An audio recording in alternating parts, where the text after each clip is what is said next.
6월 28일 수요일입니다. 로마서 15장 22절로 33절입니다.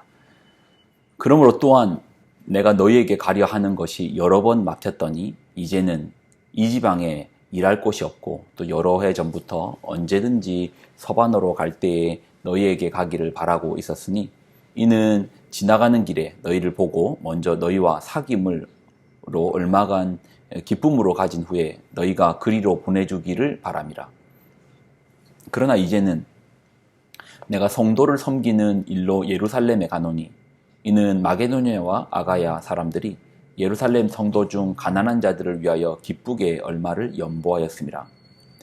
저희가 기뻐서 하였거니와 또한 저희는 그들에게 빚진 자니 만일 이방인들이 그들의 영적인 것을 나누어 가졌으면 육적인 것으로 그들을 섬기는 것이 마땅하니라. 그러므로 내가 이 일을 마치고 이 열매를 그들에게 확증한 후에 너희에게 들렸다가 서바나로 가리니 내가 너희에게 나아갈 때에 그리스도의 충만한 복을 가지고 갈 줄을 아노라. 형제들아, 내가 우리 주 예수 그리스도와 성령의 사랑으로 말미암아 너희를 권하노니 너희 기도에 나와 힘을 같이하여 나를 위하여 하나님께 빌어 나로 유대에서 순종하지 아니하는 자들로부터 건짐을 받게 하고 또 예루살렘에 대하여 내가 섬기는 일을 성도들이 받을 만하게 하고 나로 하나님의 뜻을 따라 기쁨으로 너희에게 나아가 너희와 함께 편히 쉬게 하라. 평강의 하나님께서 너희 모든 사람과 함께 계실지어다. 아멘. 기도하겠습니다. 하나님, 합력하여 선을 이루게 하여 주옵소서. 주님의 그 놀라운 일은 합력하여 아름다운 결론까지 내는 우리 되게 하여 주옵소서. 영광을 드립니다. 예수님의 이름으로 기도드립나이다. 아멘. 로마서의 이제 마지막 부분을 향하여 나아갑니다. 어제 본문도 그랬지만 오늘 본문도 바울의 개인적인 이야기를 나누고 있습니다. 개인적인 이야기에 몇 가지 이제 부탁이 나옵니다. 그리고 또 바울이 왜 이 편지를 쓰는 것과 또 어떤 의도를 가지고 있고 또 어디로 나아갈 것인가에 대한 내용을 개인적인 이야기를 좀 담고 있습니다. 먼저는 바울은 자신은 서바나로 가고 싶다라는 소망이 있었습니다. 서바나는 지금으로 하면 스페인입니다. 지중해라는 바다를 보면 지중해에 동편이 있고 서편이 있으면 이 동쪽 끝은 우리가 알고 있는 예루살렘에 있는 이스라엘 땅이고 또 이제 서쪽 끝은 스페인입니다. 스페인에 그 해역이 있습니다. 지중해와 대서양을 연결하는 해역을 지브랄타 해역이라고 하는데 거기가 이제 스페인의 국경인 것이죠. 그러니까 당시에 세상에서 땅 끝은 스페인이었던 거예요. 그 지중해를 넘어서 대서양 바다 끝이 뭐 다른 신대륙이 있을 거라는 생각을 그 당시는 하지 못했기 때문에 땅 끝은 서바나입니다. 스페인입니다.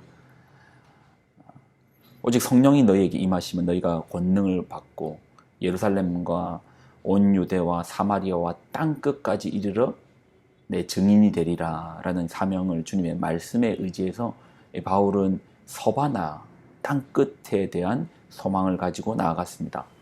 하나님 말씀 앞에서 살고자 하는 갈망이 있었고 그러면 어떻게 됐을까요? 바울은 서바나에 섰을까요? 서바나까지 갔을까요? 디모데 후서를 보면 내가 달려갈 길을 마쳤다 하는 거 보면 그는 이제 기록상에는 남아있지 않습니다. 서바나에 갔다는 기록은 남아있지 않지만 간 것 같습니다. 자, 이제 가는 과정 가운데 로마에도 들리겠다. 왜요? 24절. 이는 지나가는 길에 너희를 보고 먼저 너희와 사귐으로 얼마간 기쁨을 가진 후에 너희가 그리로 보내주시기를 바람이라. 당시 이제 교통편은 배편일 것이고 육로일 것인데 배편도 바울 같은 전도자가 텐트 메이커잖아요. 자기가 일을 해가지고 가지만 그 과정이 쉽지는 않았을 겁니다. 그래서 너희가 그리로 선교사가 혼자 나갈 수 없죠. 후원자가 있어줘야 되지 않습니까? 너희가 나의 후원자가 되어달라. 그래서 내가 땅끝까지 복음을 증거하는 데 있어서 너희가 나의 후견인 또 후원자 기도해주는 사람이 되기를 바란다 라는 의미를 좀 담고 있죠. 자, 그러나 그 전에 나는 예루살렘으로 갈 것이다. 왜요? 왜 땅끝이 아닌 예루살렘으로 다시 처음 출발했던 그 출발지로 가려고 하는가? 이유가 있습니다. 당시에 기근이 있었거든요. 예루살렘에 유대인 동족들이 너무나 가난 가운데서 굶어 죽는 사람들이 너무 많은 거예요. 그래서 마게도니아 지역과 아가야 사람들이 헌금을 냈습니다. 연보를 준비한 것이죠. 헌금을 해줬고 이 헌금을 가난한 자를 위하여 써달라라고 했습니다. 근데 바울은 이렇게 이제 헌금을 하는 데 있어서 몇 가지로 감사를 하는데, 먼저는 너희가 기쁨 가운데서 하였다. 자발적으로 하였다. 또 그리고 너희가 영적인 교류를 하여 준 것이다. 그들에게 27절을 보면 저희가 기뻐서 하였거니와 또한 저희는 그들에게 빚진 자니 만일 이방인들이 그들의 영적인 것을 나눠 가졌으면 육적인 것으로 그들을 섬기는 것이 마땅하니라. 영적인 유산을 받았으니 육적인 것도 나누는 것이 마땅하니라. 28절 그러므로 내가 이 일을 마치고 이 열매를 그들에게 확증한 후에 너희에게 들렸다가 서바나 땅끝을 향하여 갈 것인데 그때에 너희의 사랑으로 말미암아 후원해달라라는 부탁도 하는 것이죠.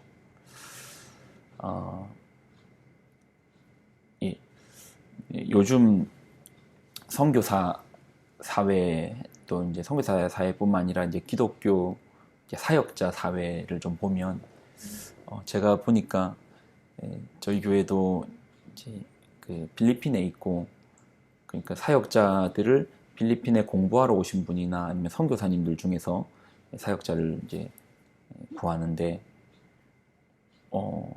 이제 뭐 저희 교회뿐만 아니라 다른 교회도 마찬가지지만 사역자를 구하기가 쉽지가 않은 거예요. 그리고 알아보니까